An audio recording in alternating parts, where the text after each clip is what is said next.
Hello.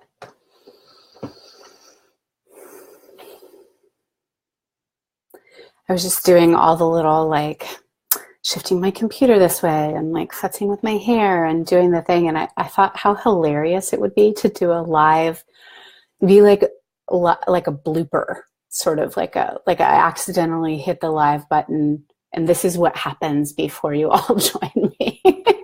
I imagine that we all, or anyone who does lives or videos sort of has their own version of that. Anyway, that's kind of a side note. That's just what was going on in my head right as we went live. But welcome. I see some of you joining in, and it's lovely to have you. And as always, I really encourage the dialogue. So I'm coming in with a topic. I have some thoughts on it. And I'd love to hear your responses to my thoughts or your own personal experiences with what I'm talking about. Places you agree, places you disagree, questions about how this would actually apply to your life. Like those are all, I would love all those things. So welcome to the conversation. And I actually had this idea for a live back in February. Oh yeah, and hearts and likes. I love the hearts and likes. Sorry, I cracked myself up. So in February, I was leading a weekend-long women's retreat. And I can't even remember exactly what the conversation was, but it was one of the times when we were sitting together and sort of doing shares and Q&A, and a woman either said something or asked a question. And I said it a little facetiously, but I wasn't actually joking. I mean, I was really serious about my response, but I sort of said it in a little bit of a joking way. And I said, we all know we have a brain in our head. And now there's enough data out there, we understand we have a brain, basically a brain in our heart. And then now there's really, again, there's this science, there's data, there's all this interesting information that's showing us that not only just the value of our gut and what's going on, but there's literally a brain in our gut. And I said, in 5 years, I'm not even going to be surprised when all the data and the research comes out proving that we have a brain in our vagina. And I said it that way because it was a group of women, but I've really thought about it. So that was in February, and it was kind of offhand, and I was like, I should do a live about that. And it's kind of been on my list of things to talk about. Who else, raise your hand if you have a list, a epic list of things that you need to talk about at some point.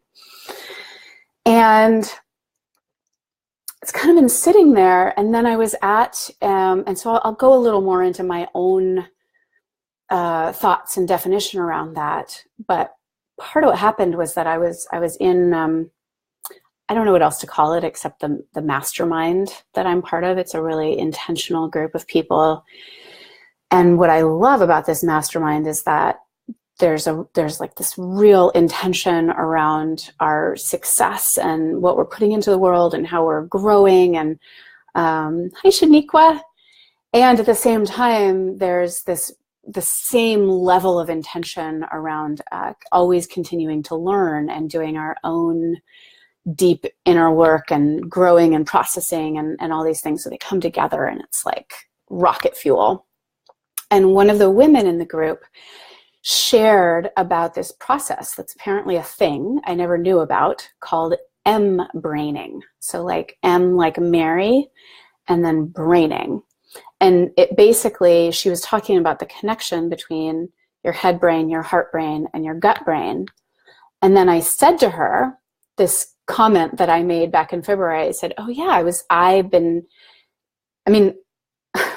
think I don't know if I said this to her at the time, but in my mind I was thinking, I've literally been doing that in some form almost my entire life.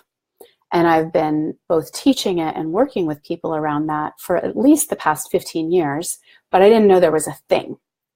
and this is a total side note, but this is one of my Achilles heels, which is not really being a student in the realm of the head brain. So I often know things, if you will, but I don't have the data to back it up.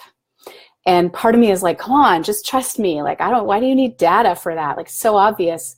And I'm realizing more and more that even though sometimes I still think it's silly, like, for that we needed a study, I'm also realizing the value of that and the value of having the kind of language to be able to convey things to people who maybe haven't felt it that way, or like don't know it in the same way that I have that experience.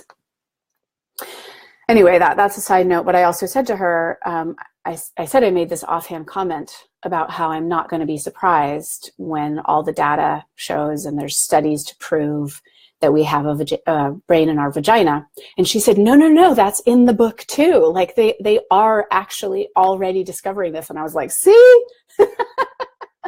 So on that side of things, I actually ordered the book, and I want to do the learning to really understand the science. But I also, this is part of what comes up for me. I'm like, damn it, like I should have made that video in February. But I want to make it now. And for me, what's important about this, actually I want to backtrack, and there's a way in which this is important to me, because I have a visceral experience of knowing that there is wisdom actually in every part of your body. And when I say you, I mean every single one of you hearing this. I mean me. I mean there is literal wisdom in every part of your body. And I'll just pause and say welcome to everyone who's joined since I started. In case you don't know, I love your comments. So if anything I say either sparks a share or a question or an insight, like I'd love to hear, and let this be a dialogue. I led, again, it was an event for women, but I've done this with men as well. But I led an event for women, it's either 2 or 3 years ago now, and it was around leadership. And I offered an exercise that one part of it had to do with walking in a certain way and moving in a certain way, and ultimately every woman pausing at some point and actually asking her feet. I said, ask your feet, what do I stand for? Where am I going? What do I stand for? I was like, ask your feet. And many, many women came up afterwards and were like, oh my God, my foot had something to say. I was like, I know. We just don't stop and ask very often in that kind of as though it could actually answer. My experience of working with my own body this way, and then working with other people's bodies in this way, is that all of our bodies actually have this. And this one woman in particular came up to me and she said, I remembered a memory that I had forgotten for so long, that when she was like 5 or 8, she was quite young. And she said, I don't even remember like all the context around this, but I remember a man that I didn't know came to the front door and wanted to come in. And she said, I said no because my big toe told me so. And as a child, even there was, she said, even as a child, she didn't know quite what that meant. It wasn't like, oh, the wisdom of children. But this, literally, her big toe told her to say no, and she listened.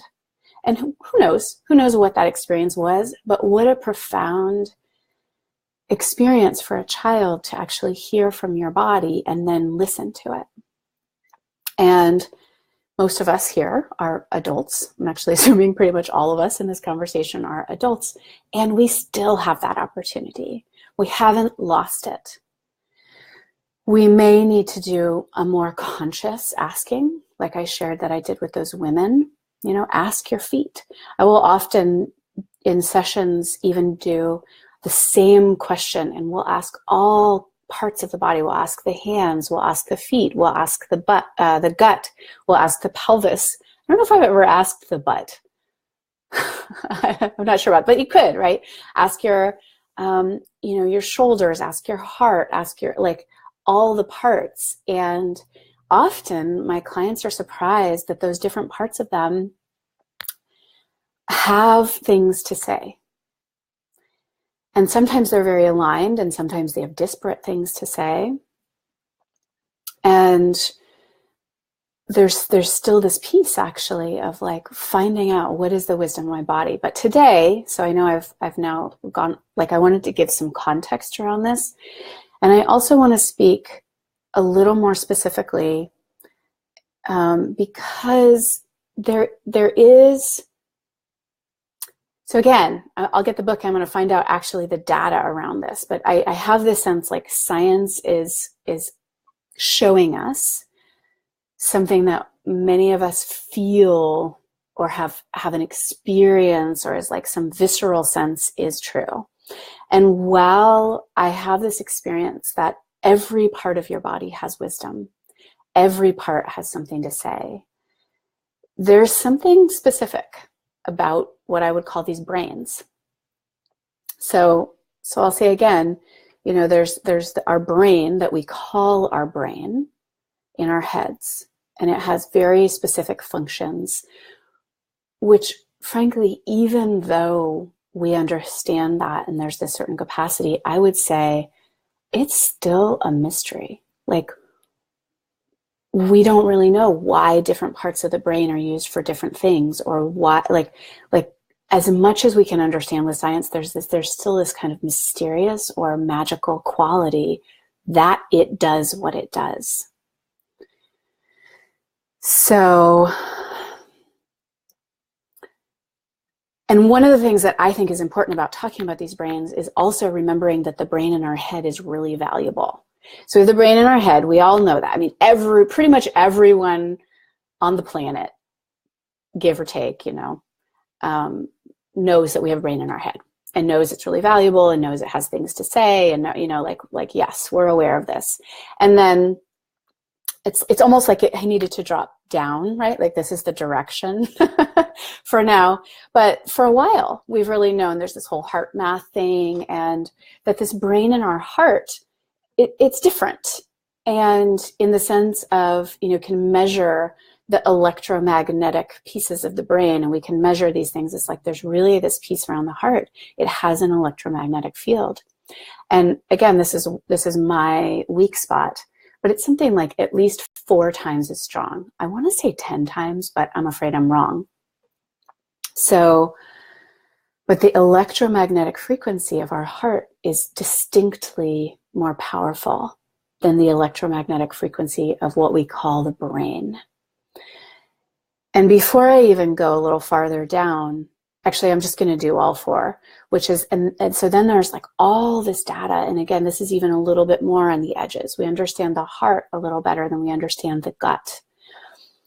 But there's, first there was just understanding that it's important. And we started to really understand how important the healthy flora is. And now there really is this cutting edge science and data and studies around having a brain, as it were, in our gut.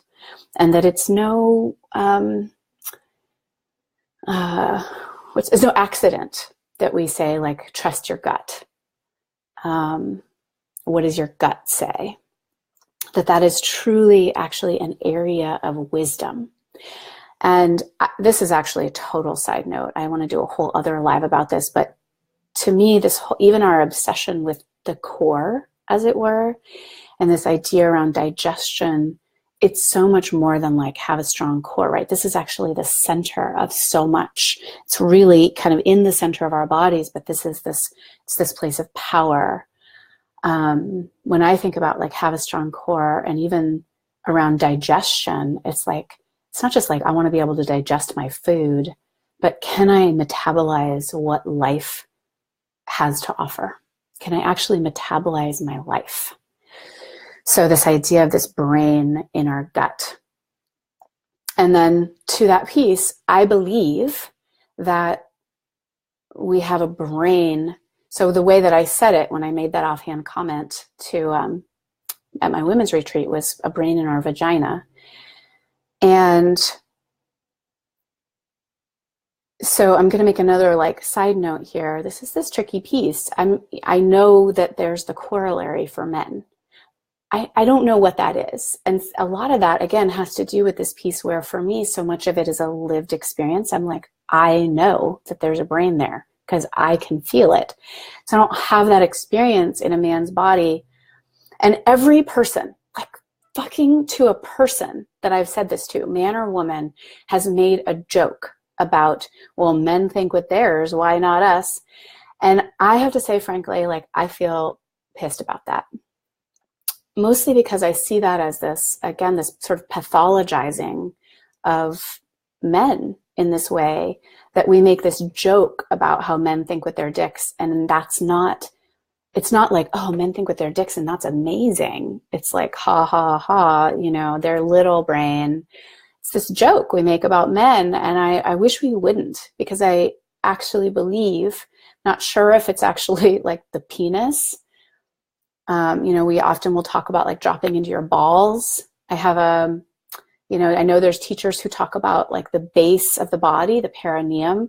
I have this sense, and this is really me going out on a limb here, but I have this sense that it's actually the prostate for men.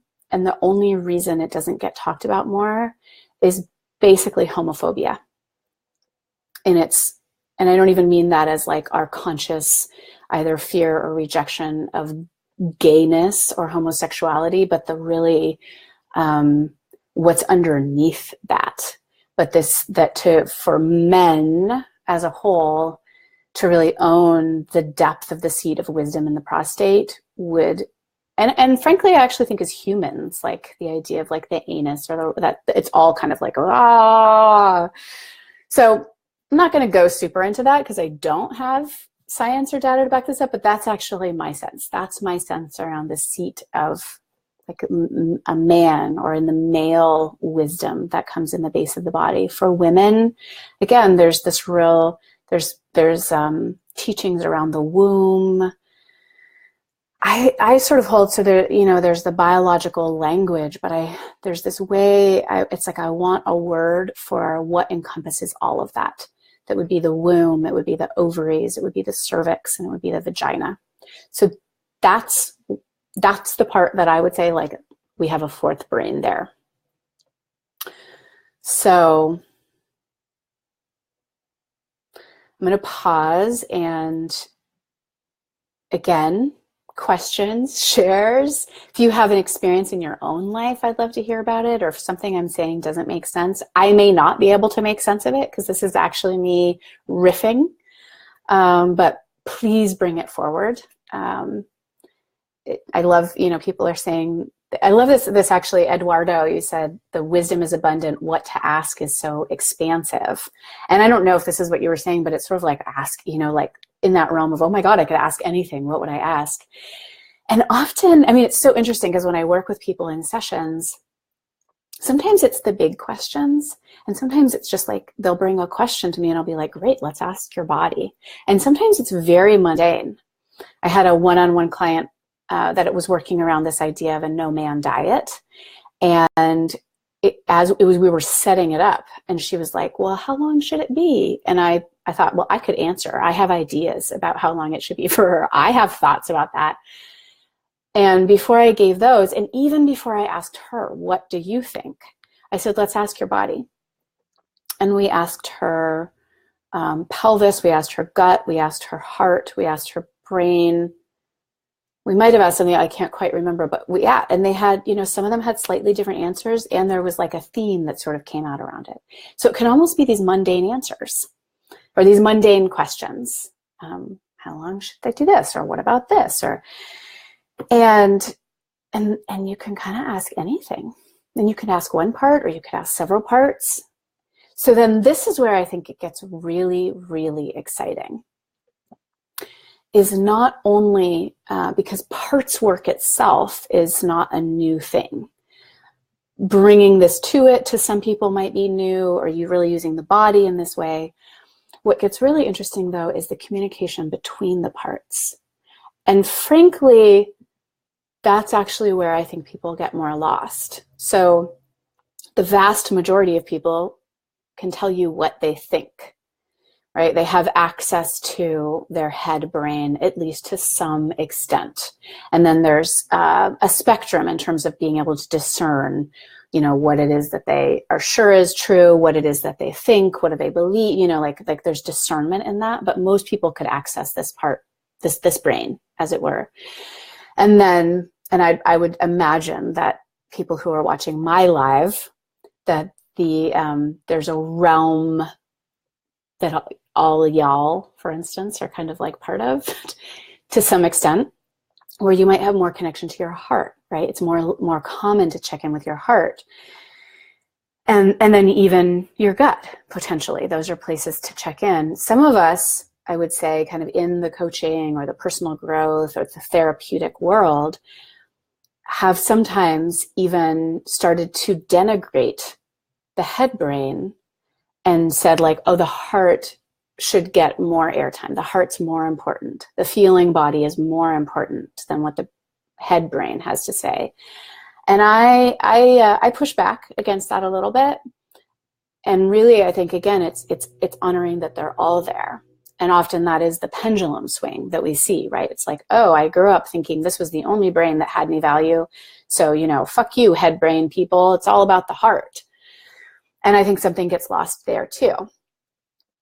I'll track back to that piece I mentioned before, which is, again, we know now, I think many of us have felt this or had an experience of this or kind of know this to be true, but now there's data to back it up, which is, it's something like 75 or 80%.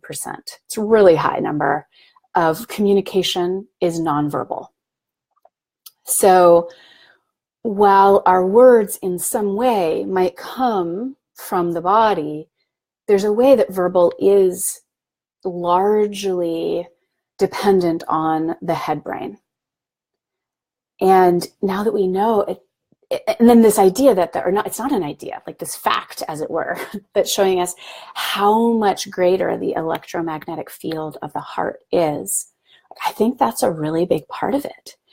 That what we are sending out from our hearts, as it were, is the greater part of what is felt than what we think of to say, like how we actually work our words out.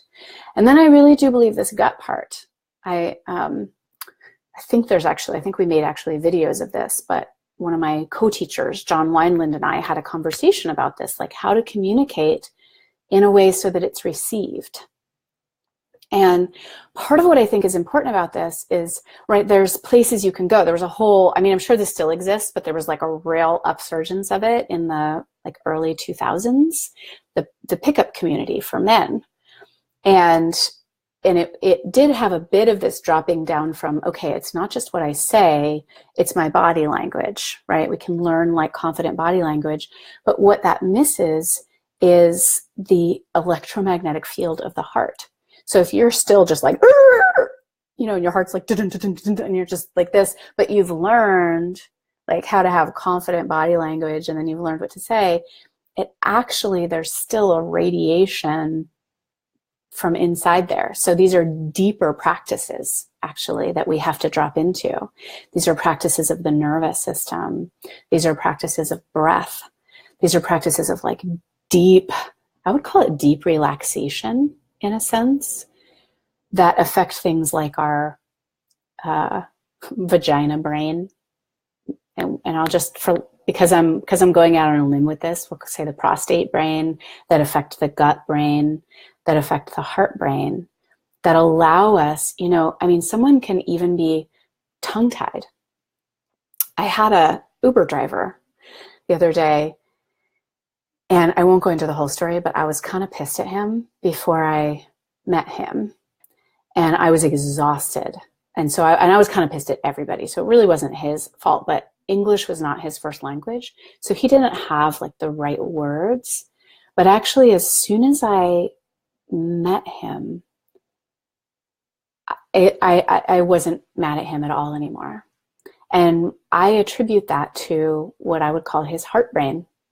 And the way he seemed to me was that he had a very warm and open heart.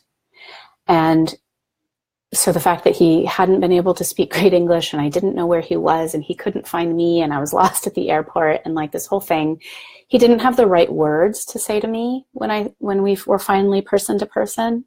But there was an experience I had, like literally from his body mind, or his being, his heart space, that even though I still was so tired and just didn't even have it in me to have a conversation, all of that dropped away.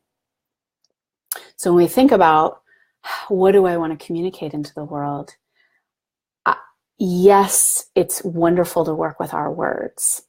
The power to be able to speak concisely what we want to say, to use language powerfully, super important.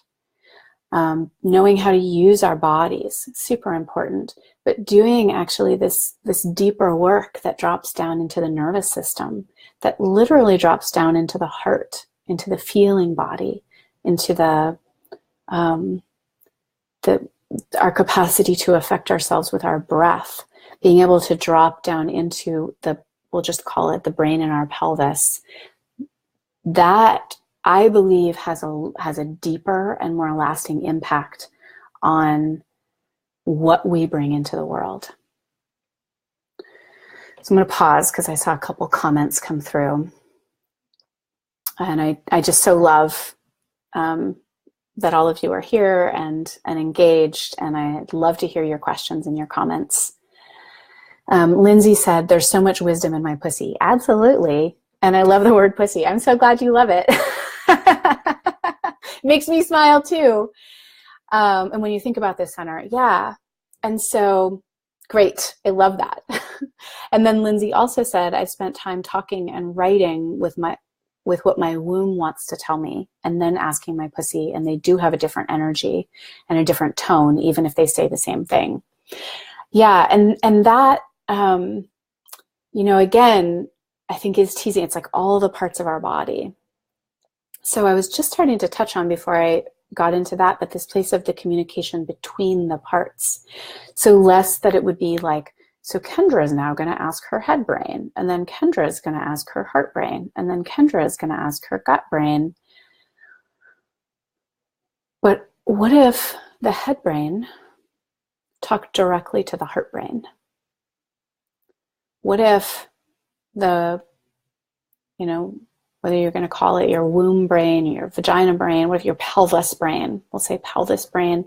And I would actually encourage every one of you to take time, male, female, whatever parts you have down there. I think it's irrelevant. I think it's irrelevant if you've had a hysterectomy. I think, I just think it's, even if you've been circumcised, I really believe whatever the wisdom of that center is, it's still there. And I encourage you, if this calls to you, and I hope it does, is take some time and find where that is for you, whether you can name it anatomically or not. Is find what would you call that place, and where literally in the pelvis part of your body, so that you can orient towards that. Most of us have, really you can do it with all the parts, because while most of us have this sense of where is our gut, or where I would bring my attention if I was going to ask my gut, it also is probably a little bit different for each of us.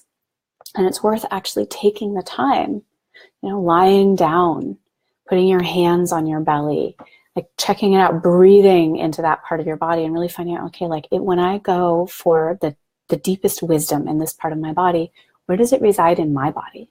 Frankly, with our heart too. One of the things that I bring in all the time when I work both in groups live in person, or if I work with clients, often we'll bring our attention to the heart center. And one of the things I'll talk about is bringing your attention to the back of your heart. And most people don't do that. Most people, even yogically, right? In yoga class, we'll talk about opening our heart, and it always means this direction. And sometimes, if you have a very skilled teacher or you're a very skilled yoga practitioner, you can open the back and the front simultaneously with certain poses. But often what happens is people open the front of their body and they contract the back of their body. And it takes some real subtlety and finesse, whether you're in a freaking yoga pose or you just, again, lie down and then allow this, but to soften the front of your heart. And then to actually feel around to the back. This is an incredibly sensitive part of our heart. It's completely protected by our rib cage. And can you soften the back of your heart? What wisdom does the back of your heart have? And then, again, actually fascinating to spend time with the head brain and see if you can even feel the different parts of your head brain. Get them to talk to each other. Get them, get your head brain to talk to your pussy brain or your pelvis brain. Get your heart brain to talk to your gut brain. If you're struggling with something, let that, like if you're this is actually one of the great things is a lot of times people find themselves asking themselves a question, but they're asking it like it's rhetorical. So, an example of that would be like, well, who am I to do this? Like, I don't know. Who am I? This is right. Who am I to talk about these 4 fucking brains? Like, I don't know anything about science. I'm not a scientist. I've never studied. I haven't even read the freaking book yet. I just feel this, right? Who am I? So I could walk around asking myself that question like it's rhetorical and talking myself out of doing things with it. And then there's this incredible thing that can happen when you turn a rhetorical question into a real one. Like, well, who am I? Who am I to do this? And if you find yourself asking yourself a question on the regular, especially kind of an unconscious rhetorical question, try making it conscious and then try asking all these different parts. Try having them ask each other rather than like, well, now Kendra's going to ask the heart brain, who am I? Have your gut brain ask your heart brain, like, well, who are you to do this, heart? Who are you to talk about this? Who are you to make this impact in the world? For reals, not like a way to talk yourself out of something, but like, who are you?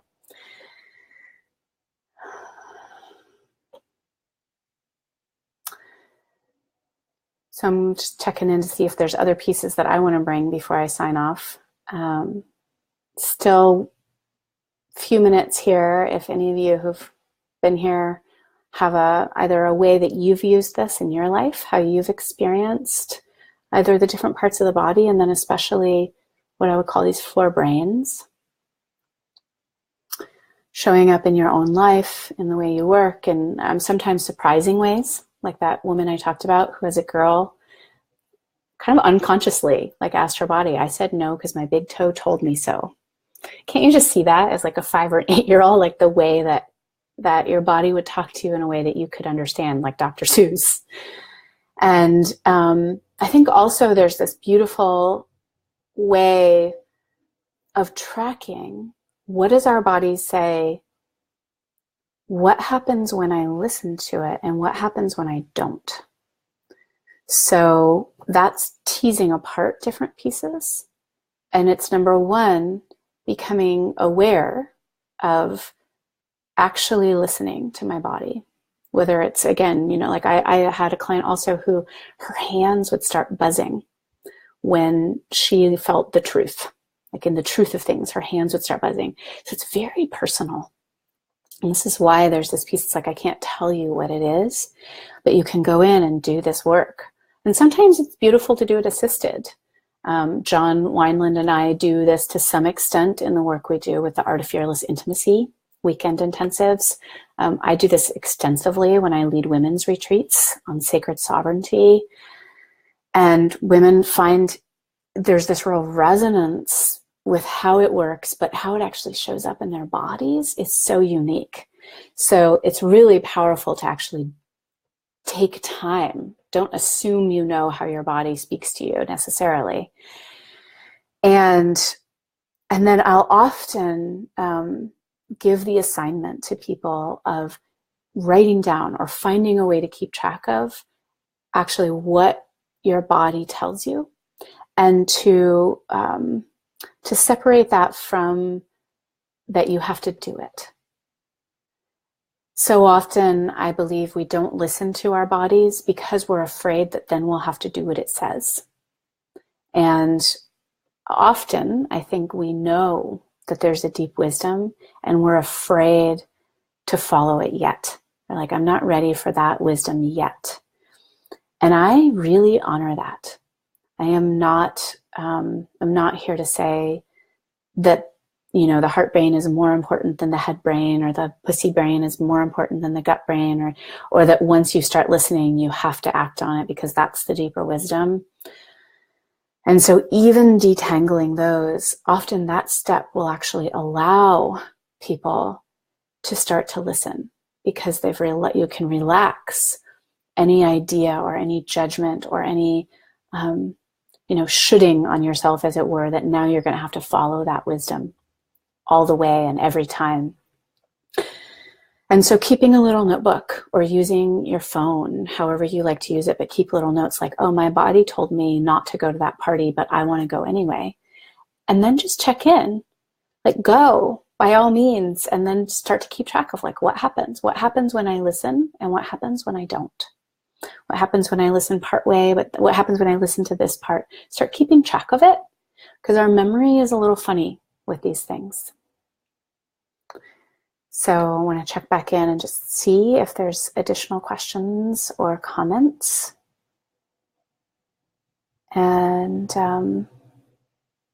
Daniel, it's nice to see your face, teeny as it is on my screen here.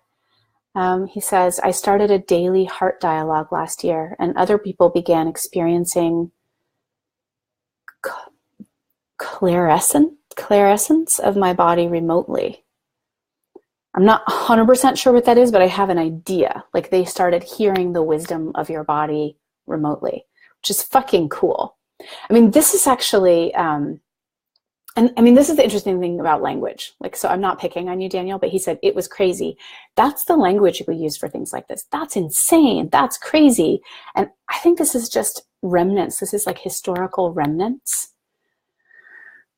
that we think of this as crazy.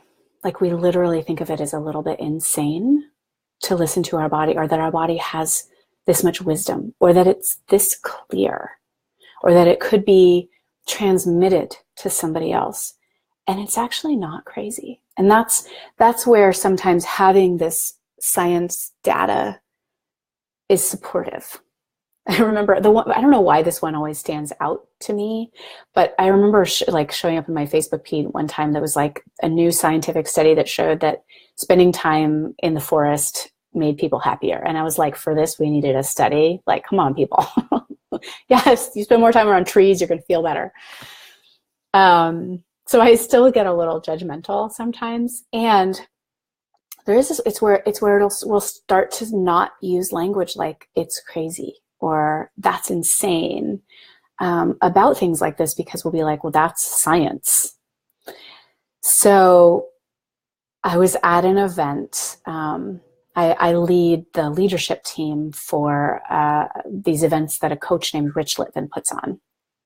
And one of the cool things that I get to do for Rich is he calls me his chief superhero officer.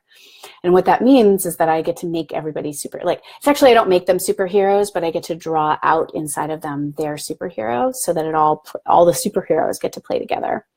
One of the ways I do that is that I talk to anybody that we're considering having on stage. So there's like 200 people at these events that Rich puts on. And, occasionally we'll bring someone from the outside, but they need to be really fucking cool, because we have so many extraordinary people already in the community. So one of these people was, he actually doesn't call himself a magician. He calls himself I wish I could remember the name, because I remember, so his name is Luke Brady. You can look him up, Luke Brady. It's spelled just like it sounds. What does he call himself? Anyway, he does a mentalist. He calls himself a mentalist. He's also a coach, and he's just a really all-round extraordinary human being.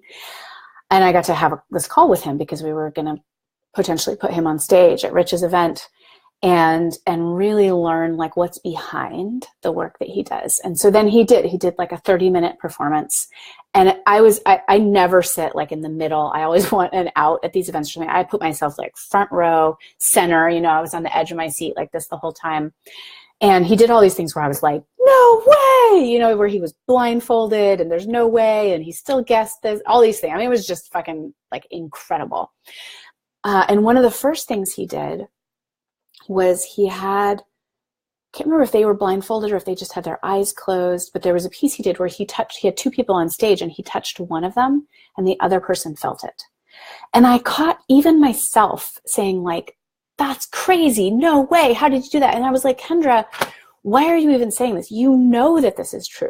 Like you know, not only from your own, like your literal own bodily experience, but you know from working with hundreds and thousands of people and literally putting them in front of each other and giving them experiences where they feel each other. Like, you know, this is possible and you're still like, kind of can't believe it's true. So anyway, I love that you shared that, Daniel. That just sent me on like a little tangent here. But yes, this is 100% true. There is this capacity, and I do believe that most of this capacity comes from below the neck. I 100% believe this brain in our heads is super, super valuable, but this capacity we have to actually transmit so that other people can feel us, it comes from below the neck. And it comes not just from our heart brain, and not just from our gut brain, and not just from our pelvis brain, but it actually comes from clearing the channel between them and then allowing ourselves to transmit that out. And having, I want to say allowing the transmission, but I think we actually are transmitting all the time. But it allows us to clear it so that we have more, I don't want to say control, it's not control, but we actually can transmit what we want to transmit. Like, oh, I want the people around me to feel this way. Like, I have the capacity to do that. So there you have it, folks. That's what I think about this. I hope that I was able to convey this at least somewhat clearly. And I really do. I actually feel incredibly passionately about this. And if I hope anything, frankly, from this live, is I hope that you take time to go in and actually play with all four of these for yourself, uniquely in your body, and really start to play with like, what is it?